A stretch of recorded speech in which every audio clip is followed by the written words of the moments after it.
Zenyatta going to hook to the outside. Meanwhile, it's Colonel John Summerbird in the red cap. And Zenyatta's come to the outside. Zenyatta coming flying on the grandstand side.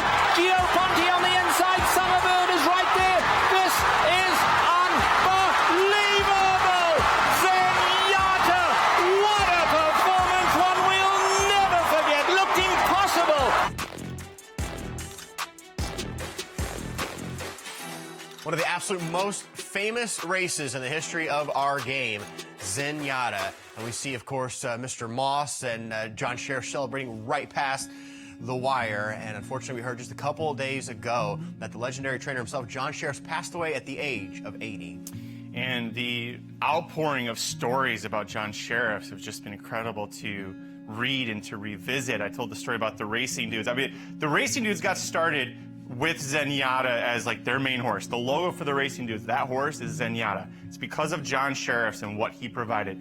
I'm here because of the racing dudes, so I can trace my whole path through to where I am now through John Shirreffs. You look at his resume here, 19 straight victories with Zenyatta. Also, this gets forgotten about a lot. Giacomo winning the 2005 Kentucky Derby at 50-1. A race where he had, you look at his past form, he had no business winning that event, but he got the job done because he targeted the Derby and worked backwards. He won the San Diego Derby 3 times, including most recently with Honore P. And another thing I think is forgotten about John Shirreffs, it shouldn't be, a Vietnam War vet, began training thoroughbreds in 1978.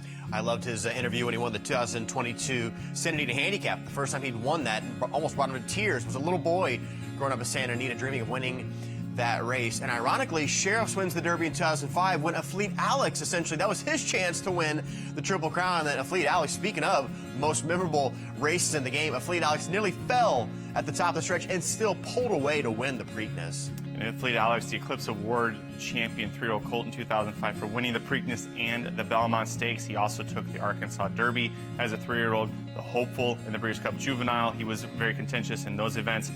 His progeny have been very successful, over $54 million earned, over 50 stakes winners to date, 8 for 12 lifetime, and well over $2.7 million earned.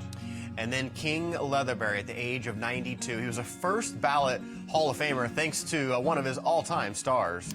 Ben's Cat, a 32 race winner, 28 of them in stakes races. King Leatherbury, the 3rd trainer in North American racing history to win 6,000 races. He ended with over 6,500 to his credit on stakes named for him at Laurel Park and also for Ben's Cat. And one thing I think about that's common with both John Shirreffs and King Leatherbury is what they did for the fans. We talked about Zenyatta, how John Shirreffs made her so open because he knew what she meant to racing. On the East Coast, if you're a Mid-Atlantic racing fan, Ben's Cat was the same way.